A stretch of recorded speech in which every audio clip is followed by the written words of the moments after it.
Hello, I'm Dan Robinson with Fayetteville Public Access Television, here today with Houston Hughes, Programming Coordinator for NWA Creative Arts Network, nationally ranked slam poet, musician, and founder of Last Saturday. How you doing today, Houston? I'm doing pretty well. How are you? I'm doing well. Thanks for being here today. Yeah, absolutely. So tell us about Last Saturday. What is it? Last Saturday is a fast-paced variety show that we do every month, other than December, at the Fayetteville Underground. And the way it works is we start right at 7:30, and we just as quickly as possible jump into the first act. And every act has a very limited amount of time. So we've got our 4 feature acts every month, and they have 10 minutes each to get up and entertain you. They have to use original content, and other than that, they can do whatever they want to kind of entertain you, to get you to want to come to their next show, to buy their CD, to do whatever it is they can to promote themselves, to get themselves out there to the audience. And so we run really fast through the first 3 acts, and then we have we call it a word war. It's sort of a poetry slam. It's mostly a poetry slam, but we don't call it that because people around here sort of aren't as familiar with that term. So what that is anyone can get up, anyone can sign up for the word war, and they have 2 rounds where they have 3 minutes to get up on stage and do whatever they want with their words to entertain the audience. So usually what we get for this is slam poets, but also acceptable would be people singing their own songs. We've had comedians come in and perform and win before, because it is a competition. It's an audience judge competition. We get 5 members of the audience to judge it Olympic style, 0.0 to 10. And at the end of the night, the person with the highest score wins a little bit of money. And then we bring up our final act of the night, and they also have 10, maybe a little bit more, and then the show's done. So the idea for Last Saturday is to make those acts as varied as possible. So you'll go in one month, and we'll have a huge band, we'll have a solo acoustic act, we'll have a burlesque performer, and we'll have a comedian. Or one month we'll have a juggler, we'll have a fire spinner, we'll have somebody doing poi or doing magic or whatever. And the idea is to get as varied a performance as possible, because the way this show becomes valuable to those performers is, I've never been on stage with a magician before. If I'm in a local band, how often do you get a chance to be on stage with a magician? So you get the crowd that comes there because they like magic, because they want to see the magician, but you, the band, get exposed to them now. And so that's the hope, is that because the show is free, and because we have such variety, that it'll bring in people who normally wouldn't pay maybe $10 to see your band because they've never heard of you before. But they come there and they'll go to a free show by the magician, and they see your band and they're like, oh, yeah, I'll go pay for their next show. Very nice. So where's Last Saturday happening? Last Saturday is at the Fayetteville Underground. We've been there since our inception 2.5 years ago. So at the Fayetteville Underground, on the south square. side of the Fayetteville Square. Yeah, just to the right of Tim's Pizza and the left of the Visitors Center. So it's a great opportunity to visit the square. Yeah, for sure. And there's so much other stuff going on there, the hope is to bring people into that area, because I really love the Block Street and Square area and what it's kind of trying to do. No issues with the Dixon Street area, but the Dixon Street area has a feel. It's a lot for the college kids, and I think Block Street and the Square is kind of for locals. I think we're kind of placing a pretty strong claim on that area as something we want to do with all the folks around here who are still going to be here during the summer break. Yeah. Yeah. That's great. So of all the acts that have performed at Last Saturday, is there any one that is particularly memorable for you? Oh man, that's a really difficult question, because I know the moment I say this, I'm gonna leave, and then 10 minutes later I'm gonna go, oh crap, I should have mentioned those one folks. So Juggleology is a really incredible juggling group that's out of Northwest Arkansas, and they came in. I think it was November of last year, and I wasn't sure what they were going to do. I'd worked with them before. They're always professional as could be, but I had not seen the act that they were going to do. And so what they did was they took juggling pins and balls and all these other things and filled them with sand, with different colors of sand. And they put out this big canvas underneath them. I want to say it was about 4 foot by 4 foot. And as they were juggling, this canvas was getting sand all over it, the sand from the juggling. But of course, they're juggling in patterns, so the sand's not going down just all crazy. It's going down in these different patterns. And once the show is over, or once, about their 10 minutes is over, they come and lift it up just enough that the whole audience can see it. And then, of course, the audience is going crazy because they weren't able to see that during the performance. And then they dump it and just destroy it. Wow. And that's the end of their act. And so I really like things like that. We also, one of our very, very first acts that we had was an interpretive dance act. And I will admit that I was kind of iffy on that, because that's just not an art form that I've seen done well often. But the person who did that came in and she was like, I'm going to do something that represents the rise of industry. And I'm like, okay, well, you have your 10 minutes. And then it ended up being really absolutely amazing, because I think she covered herself in coal and used all these chains while she was dancing and stuff like that, and it was just absolutely outstanding.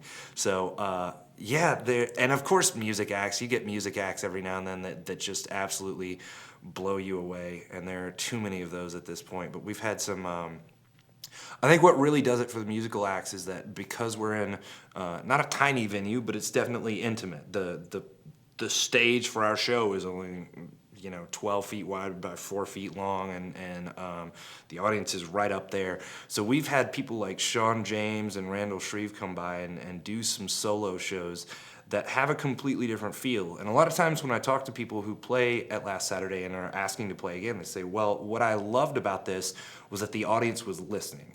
Our audience is not up at a bar, they're not talking to each other. They are sitting there looking at you, listening to your words. So especially as a musician, if you are a good writer of lyrics, you will get rewarded for that. And there have been some people who maybe had heard it in a bar setting before, and I invited them to the show, but having that closeness and that one-on-one and being able to actually take in all of their lyrics just made it a whole different experience. Very often, local musicians complain that is not the case. So it sounds like Last Saturday is an opportunity to engage with an audience in a more intimate and sort of setting. To where Yeah, they're absolutely. They're really connecting.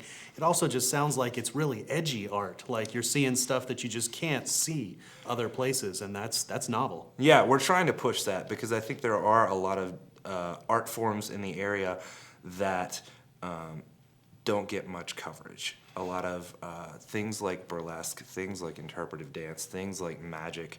They have to exist somewhere around here, but I feel like most people just aren't aware of where they are. Right. And they stick to their little insular communities, and you know about it if you've got a friend who's involved in it, but otherwise you have no idea where it's going on. And so that's part of what we hope to do, is bring a lot of these sort of out of the dark and into the community. Because I think there is really a community of artists that's being built up in Fayetteville. I really think there is. I come out of the Central Arkansas scene. I went to school down at Hendrix, and when I was there, I played music in a lot of bands, and the feeling down there was always that you were competing for time and exposure. It was always that you were against the other bands that were around you. And moving here, it feels more like locals want to support each other.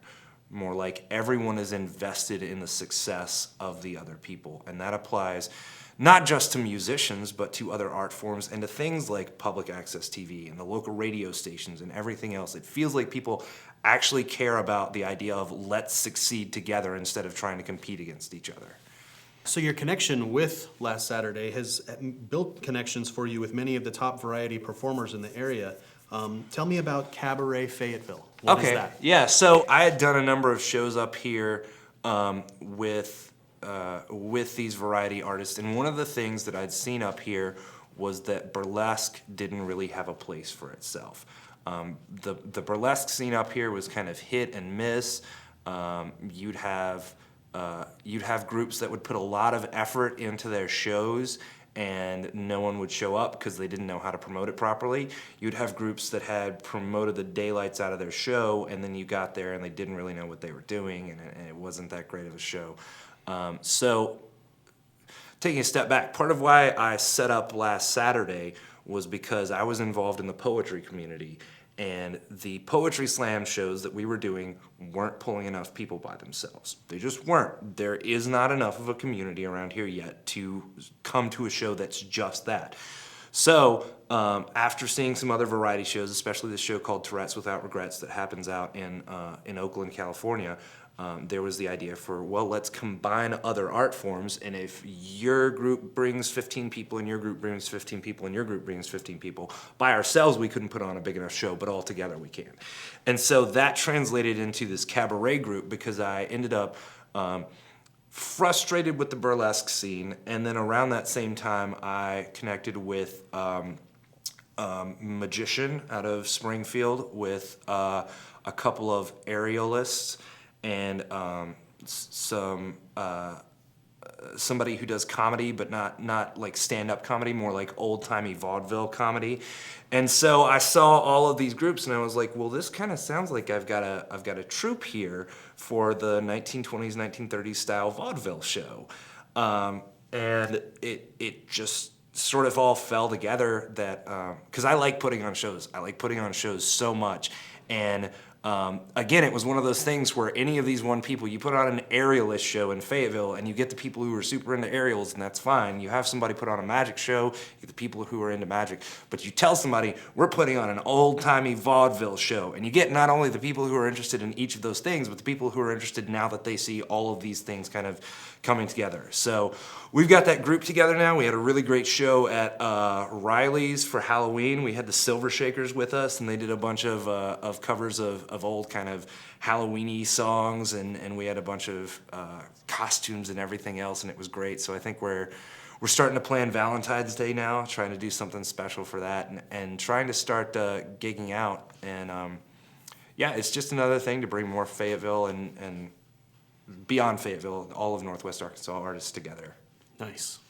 So in addition to last Saturday, Cabaret Fayetteville, and your poetry, you work as programming coordinator for NWA Creative Arts Network. Yes. What do they do for the community, and what do you do for them? NWA Can started off as Last Night Fayetteville, which was a group that specifically put on the New Year's Eve festival in Fayetteville that happens on the square.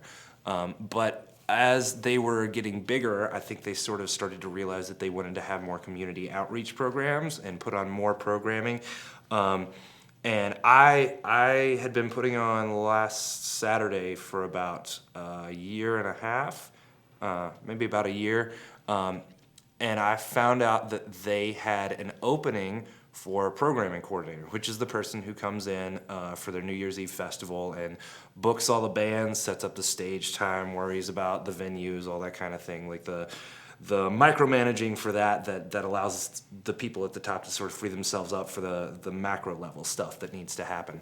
And because I already had connections with bands, because I'd been booking a show every single month, I thought that'd be a really good job, and it just so happened that a lot of the people involved were friends of friends or folks that I'd worked with before.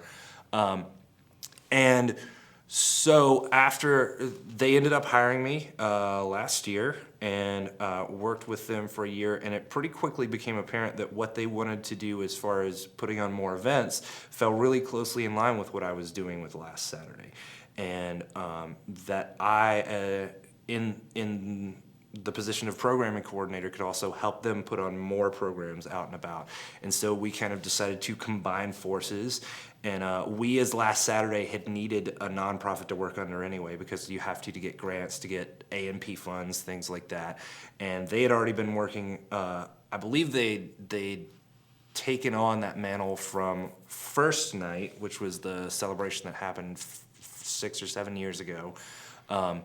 Or that ended 6 or 7 years ago. And so we just sort of combined into one and named ourselves NWA Creative Arts Network. So now, in addition to Last Night and Last Saturday, we're also doing things like the Artists Helping Artists series, which is we put together workshops to try and help artists be better at being artists. So one of the first things that we did was put together a workshop on contracts for artists. So here's how you put together a legally binding contract and cover all your bases and everything like that. And so moving forward, we're going to put together more of those. We're also working on festivals, working on kind of like both arts festivals and festivals to help educate artists on how to do what they do better and how to connect with other artists better. So yeah, we're just getting bigger. I think we're still kind of feeling out exactly what it is we want to do and what we're good at, but I think the group in the long term is going to be of huge help to local artists. Well, the idea of having continuing education opportunities for professional artists is a very valuable thing, especially here where we have, I'd say, one of the leading artistic communities in Arkansas. We do. Being able to empower them with the ability to represent themselves and raise the bar of professionalism here, I think is going to benefit everyone. So tell us what's in store for Last Night Fayetteville 2015. Oh, goodness gracious. First of all, we've added Tales from the South. Tales from the South is an NPR program that allows people to come and do storytelling based on a theme, and they do kind of a dinner and storytelling thing, and they also bring in a local band. So we're going to have that happening. That's going to be sort of the kickoff of the festival this year. That's going to happen fairly early on, sometime around 5 o'clock, and that's happening in the dining area downstairs at the Chancellor. So then our main acts kick off around 7 o'clock, and so we have the main stage, which is at the town center.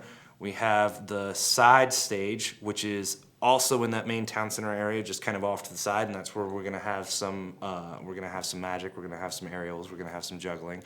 Then we've also got 2 ballrooms at the Chancellor. And those are going to be the upstairs one is going to be the cabaret stage. So we're going to have a group doing a variety show. We're going to have a group doing burlesque. We're going to have a group that's doing a drag show there as well. And then downstairs we're doing the dance stage. This is one of our new stages for this year. And so what we've got is a couple of bands who are not just going to play music, but are going to teach you how to dance to that music as well. So I know we've got the Silver Shakers for that, who are kind of 1920s, 1930s style. We've got Jumpsuit Jamie, who is Cajun style, and he's going to be teaching folks. Also really early on that stage, we're going to have belly dancing lessons. So we've also got the folk stage, which has Adam Cox, who last year just blew people away, and he's one of my favorite musicians around here. And we've also got Tyrannosaurus Chicken. We've pulled them up from Central Arkansas. They're going to be one of our first acts from sort of outside this area, but they tour up here often enough. We figure folks won't hold it against us. And let's see what else. We've also got at Hawaiian Brian's, we're going to have the Rock Unplugged stage. So we're going to take some bands who are normally big, loud bands and sort of strip them down in the MTV Unplugged kind of feel. That's another of the new stages. We've also got the kids stage, which will be over at Terratots. We're going to have... oh goodness, we've got our person who did arts and crafts last year, and she's going to be doing that again. We're also going to have our magician come over and do a kid-friendly magic performance there, and I believe we'll have Shaky Bugs, which is Jules Taylor's band. I know there are more stages. Goodness. Yeah, no, I mean, there's lots of stuff. I've heard that Crystal Bridges is having a similar event this year, with imitation being one of the greatest forms of flattery. What separates Last Night Fayetteville from the Crystal Bridges event that's happening? I don't think Crystal Bridges is trying to copy us. I feel like when you are as big as they are and have a working base as large as they do, you have every right to put on your own event, and should. And I think, first of all, I think they have a built-in crowd that's not going to leave Bentonville, and they need an event, and that's absolutely, that should exist for them. But I do think that there's a huge difference in that we essentially have, I believe, 10, maybe 11 stages running, depending on how you want to count it at any one time. We're a festival, you know what I mean? We have a bunch of different things going on at once, and your ticket gets you into all of these stages. And if you get the full experience ticket, you get into Tales from the South at the beginning, and you also get the after party afterwards, which for the first time this year, we're actually going after midnight. We're going until 2 o'clock, right? We're gonna have a dance party in the town center. So I don't think our events are at odds, because I think we're peddling 2 different things. They're peddling we are a museum. Here's our museum experience for New Year's Eve. Come and celebrate with us. And here are 10 different experiences for you. Come and bounce back and forth in between them. And I don't think there is competition, because I don't think we're trying to cater to the same folks. I also happen to know that we are selling our ticket for our 10-stage event for less than they are selling their ticket for their 1-stage event. So that is notable as yes. well. So that's wonderful. So let's go through. We've talked about lots of organizations, so we want to get people connected with those organizations. Yes. So to find out more about Last Saturday, where can people go? Facebook.com/LastSatFay. Or just look up Last Saturday Fayetteville on Okay. Facebook. It's probably the easiest. We also have a YouTube channel. Great. Yeah. And then when it comes to NWA Creative Arts Network, where can people Yes, find I that? believe just look up NWA Creative Arts Network on Facebook. We also have a website, which I'm blanking on That's right okay. now. It's going to be below us on the screen. As Excellent. We're speaking. Good, good. So right go here. here. That's right. To find out more about NWA Creative Arts Network, and then Cabaret Fayetteville. Cabaret Fayetteville also has a Facebook page that we just recently opened up. So just get on Facebook, look up Cabaret Fayetteville. And then so we've got that information happening. Mm-hmm. And then Last Night Fayetteville. Yes, Last Night Fayetteville. I believe we're at lastnightfayetteville.com. You can also find us on Facebook, where we have both our overall page if you want to keep up with us every single year, and we've got our event page up for this year. And if you go to the website, we've also got things like you can look up all the artists and see examples of what they do. We've tried to put up a YouTube video or something for every single act. So Yes, Last Night Fayetteville has great video supporting it from years past and that sort of thing. You can find that sort of information. I also want to mention about Last Night Fayetteville that there is the nationally acclaimed Hog Drop. Yes. That happens every year. Oh goodness, the hog drop, and it gets better every year. Last year we added LEDs. This year we're trying to we're playing it close to the hip, but we're trying to add another thing or two to that. So there's going to be a new trick with the hog? I think there will be something new. I don't know. We've got a very big trick, and we're not sure if we're going to pull it off this year or wait until next year. All right, but I'm the not hog going to drop, tell anybody until the Hog Drop is legendary, and then there's also one of the largest fireworks displays that you can see on Yes. New Year's Eve that happens right on top of the town center. Yeah, So I absolutely. mean, you're like front and center. You can feel the stuff coming off the fireworks. Yeah, It's hopefully pretty you don't exciting. feel it too much. We've tried to block off the area where you would actually get injured from feeling that. Right, But I mean, it's front and center when it yeah, comes to yeah, it is. We shoot them right up off the town one of the center, best and fireworks displays in town. yeah, and so we hopefully, we keep all of our venues centralized, and the idea is that you, for this night, can come to one place, park your car once, and you have the choice of 30 bands, you've got the fireworks show, you've got the hog drop, you've got the after party, and you do not have to move until you decide you want to go home. That's amazing. Well, Houston, thank you so much for being here today and talking to us about all the great things. It sounds like you are a hub of entertainment for Fayetteville and for Northwest Arkansas. We appreciate all your work. Yeah, well, thank you very much.